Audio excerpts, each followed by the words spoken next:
A história militar moderna está repleta de planos impecáveis que desabaram no campo de batalha. No entanto, poucas tentativas de invasão sofreram um revés tão rápido e catastrófico quanto as fantasias que Moscou construiu para este verão. Aquelas setas vermelhas grossas que o Kremlin desenhou nos mapas apontavam para Sloviansk, Kramatorsk e Zaporizhzhia como alvos de uma vitória garantida. Moscou passou meses se preparando para esse golpe final. Acumularam vagões inteiros de munição, posicionaram unidades mecanizadas massivas na linha de frente. Pelos cálculos deles, era só uma questão de tempo até as defesas ucranianas serem esmagadas sob essa tempestade de aço pesado. Mas, neste momento na Ucrânia, algo está acontecendo que aterroriza os soldados russos como nunca antes. A Ucrânia não apenas resistiu a esse choque massivo. Ela se ergueu das cinzas para lançar uma contraofensiva devastadora, arrastando o exército russo para um beco sem saída infernal. E essa virada incrível gerou uma ruptura nas linhas de frente que não se via desde 2023, quase paralisando completamente o avanço da máquina de guerra russa, que parecia imparável. As declarações do general Oleksandr Syrskyi, comandante-em-chefe das Forças Armadas da Ucrânia, confirmam isso de forma clara. Desde o final de janeiro, uma área de aproximadamente 480 km² foi retomada pelo controle ucraniano nas frentes sudeste e leste. Esse número não é apenas uma estatística seca. Representa a retomada sistemática de territórios que estavam sob ocupação russa há meses. 8 povoados foram libertados na região de Dnipropetrovsk. Mais 4 assentamentos foram recuperados na região de Zaporizhzhia. No total, 12 vilarejos voltaram a tremular a bandeira ucraniana. E tudo isso aconteceu exatamente no período em que a Rússia tentava sustentar sua ofensiva de primavera com todo o esforço possível. O detalhe mais impressionante no relatório de Syrskyi foi o seguinte: os ganhos foram conquistados por meio de operações coordenadas entre unidades aerotransportadas e forças adjacentes. Em outras palavras, a Ucrânia usou drones para devastar as posições russas, e depois a infantaria e as unidades mecanizadas limparam o que restava. Não foi um movimento desesperado, mas uma contraofensiva planejada, com resultados arrasadores. De acordo com análises baseadas em dados do Instituto para o Estudo da Guerra, o exército russo conseguiu avançar apenas cerca de 20 quilômetros ao longo de toda a linha de frente em março. Para colocar em perspectiva, em janeiro esse número era bem maior. Em fevereiro já havia caído bastante, e em março despencou para quase zero. Esse é o menor avanço registrado desde setembro de 2023. Um exército que possui o maior arsenal de artilharia do mundo, que gasta mais de 1.000 soldados por dia e consome dezenas de milhares de projéteis por mês, simplesmente parou. E há um único motivo principal para essa paralisação. A contraofensiva ucraniana forçou a Rússia a adotar uma postura defensiva, em vez de ofensiva.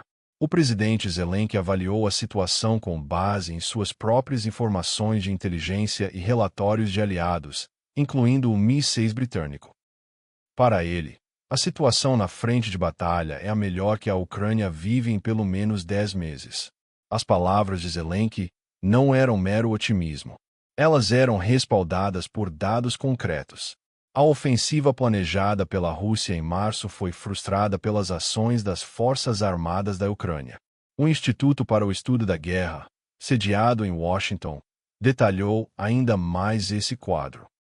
Segundo seus relatórios diários, as contraofensivas ucranianas nas direções de Uliápol e Alexandrivka continuam a criar dilemas que o comando militar russo, já sobrecarregado, não consegue resolver.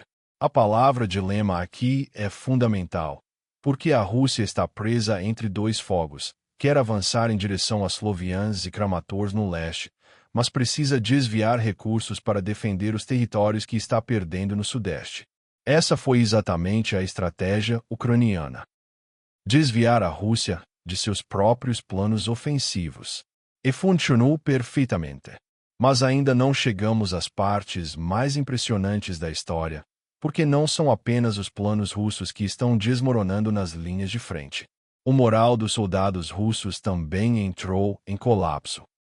De acordo com relatos de movimentos partisans e fontes no campo, soldados russos estão sabotando deliberadamente seus próprios veículos para evitar serem enviados para as linhas de frente em áreas como Kostiantynivka, na região de Donetsk. Eles danificam motores de propósito, drenam fluidos técnicos, destroem cabos elétricos e sistemas de combustível.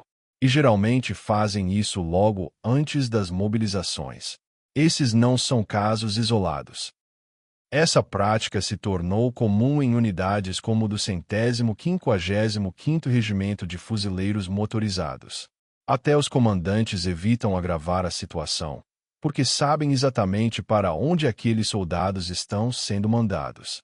O medo do combate na linha de frente supera o risco de punição. Isso já não é um incidente pontual. É um colapso sistêmico. E há outra dimensão nesse colapso, talvez a mais chocante de todas. Alguns jovens nascidos e criados na Rússia estão agora lutando contra o regime de Putin ao lado das forças ucranianas.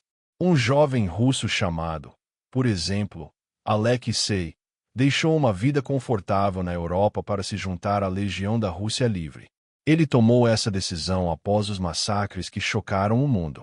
Eu percebi que aquilo estava errado e que eu poderia ajudar o povo ucraniano de alguma forma, disse ele.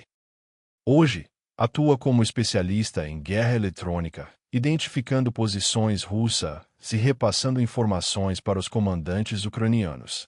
A missão da Legião é clara: contribuir para a derrubada do regime de Putin. Sua estratégia se baseia em milhares de pequenos golpes. Cada um faz a sua parte, e um dia o golpe final chega. Há cerca de 3.000 voluntários russos servindo no exército ucraniano. Esse número sozinho já ilustra a dimensão do colapso moral dentro da Rússia. Os números diários de baixas também reforçam esse quadro. Segundo o Estado-Maior ucraniano, a Rússia perdeu cerca de 1.000 soldados só em um dia recente de abril. No total, desde o início da guerra, as perdas russas já ultrapassam a marca de 1,3 milhão de homens, segundo estimativas ucranianas. Esses números são a prova estatística do colapso de um exército. A escala da crise de mão de obra russa é ainda mais grave do que se imaginava. A Rússia perde aproximadamente 1.000 soldados por dia, mas sua capacidade de treinamento fica entre 30 e 40 mil por mês. Ou seja, o sistema está por um fio. Ainda mais alarmante, o treinamento dos novos recrutas foi reduzido para apenas 5 dias em muitos casos. Já a Ucrânia oferece 51 dias de treinamento para seus novos soldados. O período legal de 4 meses existe apenas no papel na Rússia. Prisioneiros recebem de 10 a 15 dias. Soldados estrangeiros trazidos do Nepal, de Cuba, da África e de outros lugares são enviados para a frente sem nem entender direito o russo. Há relatos de cidadãos de países distantes levados para campos de treinamento sem nem saber que haviam assinado um contrato. A dependência russa de tropas estrangeiras não para por aí. Os soldados da Coreia do Norte representam um dos capítulos mais sombrios dessa guerra.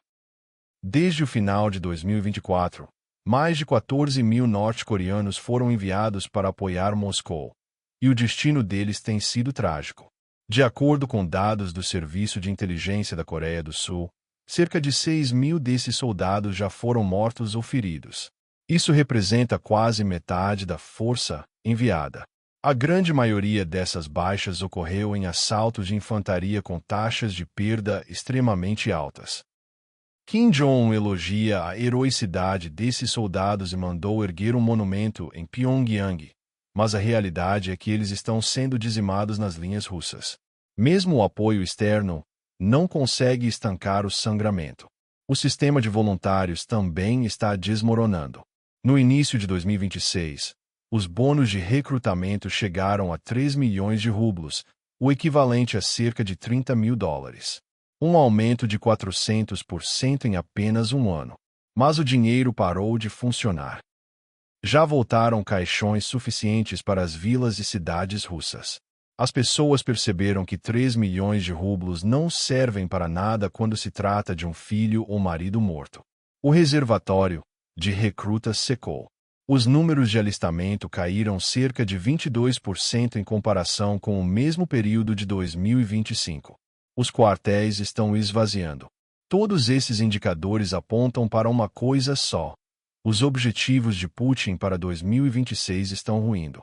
Avançar até Sloviansk e Kramatorsk no leste já não parece realista. No sul, o plano de avançar sobre Zaporizhzhia deu errado. Em vez de ganhar território, a Rússia está perdendo terreno. Syrskyi, após visitar a região de Pokrovsk, ordenou o envio de mais munição e suprimentos para reforçar as tropas ucranianas. A Ucrânia mantém suas linhas defensivas e expande suas contraofensivas. Olhando para o futuro imediato deste conflito, há fortes indícios de que a Ucrânia fará muito mais do que apenas frustrar a ofensiva russa de primavera. A situação que Putin enfrentará neste verão pode ser ainda mais grave do que o fracasso da ofensiva atual. Primeiro, o fator aliados. O Irã, um dos principais fornecedores de armas da Rússia ao longo da guerra, agora está ocupado com seus próprios conflitos. As operações da coalizão Estados Unidos-Israel contra o Irã prejudicaram seriamente o envio de drones Shahed e mísseis balísticos para Moscou.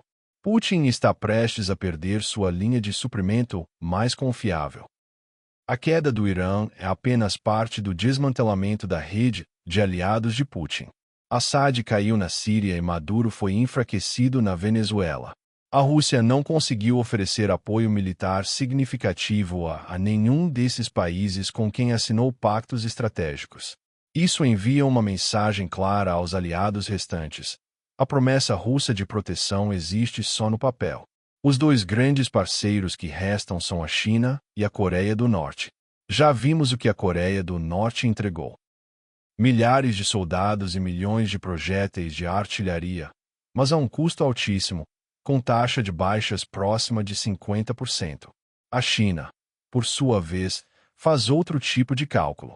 Pequim evita enviar armas diretamente para a Rússia, porque a demonstração de poder militar dos Estados Unidos e de Israel no Irã abalou profundamente a liderança chinesa. As operações mostraram que os Estados Unidos podem destruir centros de comando, lançadores de mísseis e bunkers subterrâneos com precisão cirúrgica. Xi Jinping sabe que qualquer movimento contra Taiwan receberia o mesmo tratamento. Pequim aprendeu a lição e está se abstendo de apoiar abertamente Moscou. Putin está sendo atingido de todos os lados no fronte dos aliados. Isso impacta diretamente o poder de fogo russo na linha de frente. O avanço, já lento, pode parar completamente com o corte dos suprimentos iranianos. O segundo fator crítico é a crise de mão de obra. Em um cenário em que a Rússia perde 1.000 soldados por dia, com treinamentos reduzidos a 5 dias e o sistema de voluntários em colapso, sustentar uma ofensiva durante todo o verão se torna matematicamente impossível. Se a Ucrânia continuar neutralizando mais de 40.000 russos por mês, o equilíbrio na frente de batalha mudará dramaticamente a favor de Kiev em poucos meses. O terceiro fator é a superioridade tecnológica ucraniana. Relatórios de Kiev indicam que veículos terrestres não tripulados já respondem por 90% da logística das Forças Armadas. Em janeiro, foram realizadas mais de 7.000 operações com esses veículos robóticos. Robôs equipados com metralhadoras e lançadores de granadas controlados remotamente conseguem defender uma posição sozinhos por até 45 dias. No verão passado, um robô kamikaze carregando 200 kg de explosivos percorreu 20 km para destruir um prédio usado por tropas russas. Um operador de drone da 25ª Brigada Aerotransportada descreveu a situação assim: a linha de frente parece um filme de Terminator. Um robô terrestre chega na sua posição e não há nada que você possa fazer. Pela primeira vez na história militar, soldados russos se renderam a um robô armado. Isso não é ficção científica. É a linha de frente de 2026. O comandante do Terceiro Corpo previu que os sistemas robóticos terrestres vão transformar o campo de batalha e substituir uma parcela significativa das tropas. A Ucrânia não limita o uso dessa tecnologia apenas ao seu próprio teatro. Zelensky assinou acordos de defesa de 10 anos com vários países do Golfo, incluindo a Arábia Saudita e Catar, incluindo o fornecimento de drones ucranianos de baixo custo para derrubar os drones Shahed iranianos. No meio de uma guerra, a Ucrânia se transformou em exportadora de armas. Isso contrasta diretamente com a narrativa de Putin de um país à beira do colapso. O quarto fator, talvez o mais decisivo, é o moral na Ucrânia. A liderança de Zelensky, a determinação do exército e a resistência do povo não foram quebradas. Pelo contrário, se fortaleceram. Quando todos esses elementos se combinam, surge um quadro claro. Neste verão, Putin pode ser forçado a tomar decisões difíceis, como retirar uma parcela significativa de suas tropas da Ucrânia. Não é especulação. É uma necessidade matemática. Nesse momento, Putin terá duas opções: declarar uma segunda mobilização geral ou ceder completamente a iniciativa para a Ucrânia. E aí entra o fantasma de 2022. O anúncio da mobilização parcial em setembro de 2022 provocou o maior choque social da história recente da Rússia. Quando Putin chamou 300 mil reservistas, uma onda de pânico varreu o país. Centenas de milhares de russos, especialmente jovens e profissionais qualificados, deixaram o país e não voltaram. Houve protestos, detenções e um êxodo que prejudicou a economia. Uma segunda mobilização repetiria esse cenário em escala muito maior. Em 2022, muita gente ainda acreditava que a guerra seria curta. Em 2026, ninguém mais tem essa ilusão. O anúncio provocaria um êxodo ainda maior, um colapso econômico mais profundo e uma revolta social mais forte. Com a economia já sofrendo com déficit trilionário e escassez de mão de obra, esse passo poderia causar um infarto social e econômico.